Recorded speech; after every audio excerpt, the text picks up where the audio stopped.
Hello बच्चों, let's read the question. बच्चों question में कह रहा है the law of definite proportions is not applicable to nitrogen oxide because. देखो बच्चों, लॉ ऑफ डेफिनेट प्रोपोर्शन जो है वो नाइट्रोजन की ऑक्साइड के लिए एप्लीकेबल नहीं होता है। क्यों नहीं होता है ये बताना है। पहले बात करते हैं लॉ ऑफ डेफिनेट प्रोपोर्शंस की। तो लॉ ऑफ डेफिनेट प्रोपोर्शंस कहता है a chemical compound is always found to be made up of same elements combined together in the same fixed proportion by mass. Okay, जैसे मान low carbon dioxide है, इसको कैसे भी बना लो बच्चों, किसी भी प्रोसेस से बना लो, लाइमस्टोन को हीट करके बना लो, कोल को एयर में हीट करके बना लो, कैसे भी बना लो। ओके, आपको इसमें कार्बन और ऑक्सीजन ही मिलेंगे और इनका जो प्रोपोर्शन बाय मास रहेगा ना बच्चों, वो क्या रहेगा बच्चों, वो फिक्स रहेगा। क्या रहेगा बच्चों, फिक्स रहेगा, जो है वही रहेगा, किसी भी सोर्स से ले आओ बच्चों।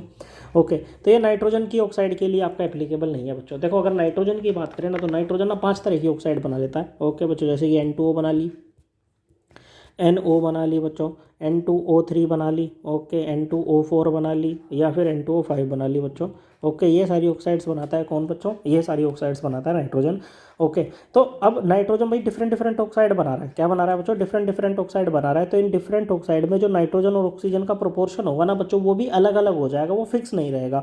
क्या होगा बच्चों, वो फिक्स नहीं रहेगा, अलग अलग हो जाएगा। ऐसा क्यों हो रहा है, देखो बात ये है कि एटॉमिक वेट नाइट्रोजन का तो कांस्टेंट, पहले मैं कह रहा है कि nitrogen atomic weight is not constant. भाई नाइट्रोजन का तो कांस्टेंट ही रहेगा ना, एटॉमिक वेट नाइट्रोजन का होता है 14 ग्राम पर मोल।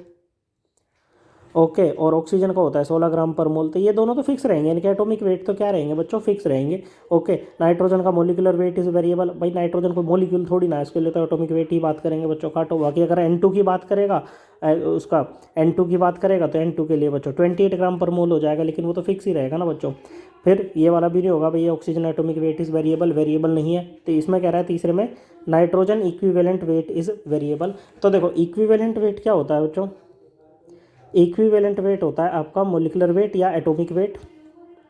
ओके, नाइट्रोजन की बात हो रही है तो सिंपली एटॉमिक वेट ले लेते हैं बच्चों, atomic weight divided by n factor. Okay बच्चों, और एन फैक्टर क्या होता है बच्चों, जैसे N2 है बच्चों।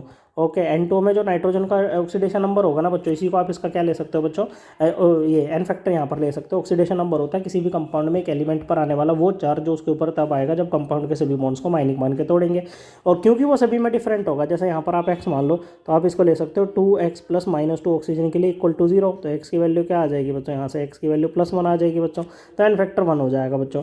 ओके, NO में y मान लो बच्चों, तो ये हो जाएगा y + -2 इक्वल टू 0। तो y की वैल्यू क्या आ जाएगी, यहाँ से +2 आ जाएगी बच्चों। ओके, तो डिफरेंट हो गया ना एन फैक्टर, और एन फैक्टर डिफरेंट होते ही इक्विवेलेंट वेट भी यहाँ पर डिफरेंट हो जाएगा।